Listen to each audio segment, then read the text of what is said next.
वनताराच्या मुख्य कार्यकारी अधिकाऱ्यांनी आज कोल्हापूर येथे स्वस्तिश्री जिनसेन भट्टारक महास्वामीजींची भेट घेतली आणि सुप्रीम कोर्टानं आदेश दिल्यामुळं माधुरी हत्या आम्ही नेलेला आहे।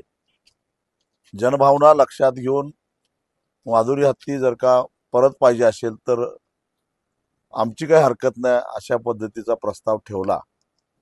जिल्ह्यातल्या काही लोकप्रतिनिधींनी मध्यस्थी केली, परंतु एक लक्षात ठेवा, ही माणसं नेहमी अशाच पद्धतीनं फसवाफसवी करत असतात।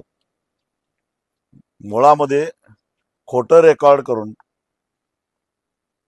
कायद्याचा गैरवापर करून, कोर्टाची दिशाभूल करून त्यांनी माधुरी हत्तीला वनतारामध्ये देण्यासंदर्भातला आदेश काढून आणलेला आहे।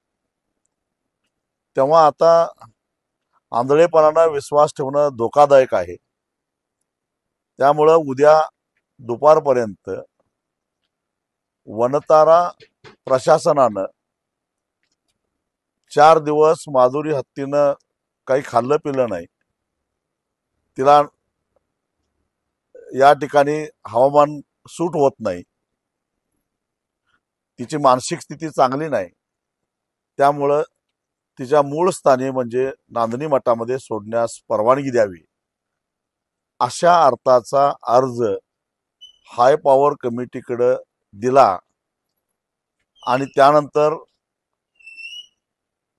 माधुरी हत्तीला परत येण्याची प्रक्रिया सुरू झाली। तर जीवावर बहिष्कार टाकायचं जे काय आपलं आंदोलन चालू आहे त्याचा आम्ही पुनर्विचार करू। अन्यथा जोपर्यंत माधुरी हत्ती आमच्या नांदणी मठामध्ये परत येत नाही, कारण फक्त प्रश्न माधुरी हत्तीचा नाही आहे, लागोपाठ शेडवालच्या हत्तीचा आहे, कुंतुगिरी असेल, कुंजवन असेल, अशा अनेक हत्तींना, अगदी तासगावच्या गणपतीचा हत्ती सुद्धा या रांगेत आहे। आता जर का आपण गप्प बसलो तर अंबानी उद्योग समूहाची राक्षसी वृत्ती अजून त्याच्यामध्ये वाढ होईल आणि ते ह्या सगळ्या हत्तींना गोळा करायला सुरुवात करतील। आणि म्हणून सुप्रीम कोर्टाने निर्णय घेतलाय, बरोबर आहे,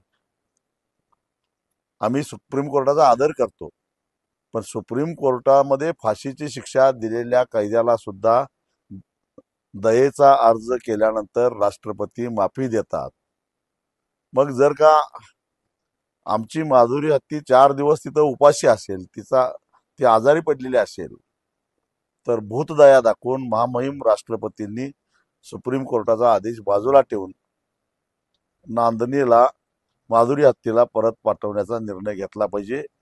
या मागणीसाठी 3 ऑगस्टला पहाटे 5 वाजता ज्या चक्रेश्वरी मंदिरामध्ये माधुरी हत्ती बागडली, वावरली आणि शेवटचं अभिवादन करून रडत गेली, त्या चक्रेश्वरी मंदिरात आरती करून राष्ट्रपतींना माधुरी हत्तीला आमच्या परत पाठवा ही मागणी घेऊन आम्ही जाणार आहोत। आपण सगळ्यांनी जायचं आहे। ह्याला झेंडा नाही, पक्ष नाही, संघटना नाही, जात नाही, धर्म नाही, कारण आता माधुरी हत्ती म्हणजे महाराष्ट्राच्या अस्मितेचा प्रश्न निर्माण झालेला आहे आणि माधुरीला परत आणल्याशिवाय आपण स्वस्थ बसायचं नाही।